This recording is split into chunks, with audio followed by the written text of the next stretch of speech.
ನಮ್ಮ ರಾಜವಲ್ಲಿ ಇಲ್ಲಿ ವೆಯ್ಟ್ ಮಾಡ್ತಾ ಇರಬೇಕಲ್ಲ, ಇಲ್ಲಿ ಕಾಣಿಸ್ತಾ ಇಲ್ಲ. ಇಲ್ಲಿದ ನೋಡು, ಪಕ್ಕ ಹೀರೋ ಥರ ಬಂದವನ ಪಾಪ. ಲಾಸ್ಟ್ 6 to 8 ಮಂತ್ಸಿಂದ ಫುಲ್ಲು ಡಿಪ್ರೆಷನಲ್ಲಿದ್ದಾನೆ ನಮ್ಮ ಹುಡುಗ, ಭಯಂಕರ ಬಾಧೆಯಲ್ಲಿದ್ದಾನೆ. ಅದಕ್ಕೋ ಕೆಣಕುತ್ತಿದೆ ಅಲ್ಲ ಕಾಣೋದು. ಹೊಸ ಹೊಸ ಸಾಂಗ್ಗಳೆಲ್ಲ ಸೃಷ್ಟಿ ಮಾಡ್ತಾನೆ ನಮ್ಮ ಹುಡುಗ. ಇಷ್ಟೆಲ್ಲ ಮೀನು ಹಿಡ್ಕೊಂಡು ಹೋಗ್ತಾನಂತ ಇವತ್ತು. ಹಾಂ ಹೌದಾ, ಹಿಡ್ಕೊ, ಗಾಡಿ ತಿರುಗಿಸ್ಬಿಡ್ತೀನಿ.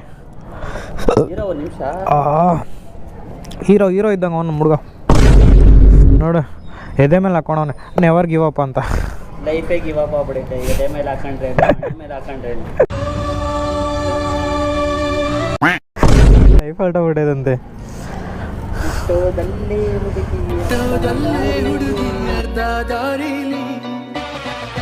Full feel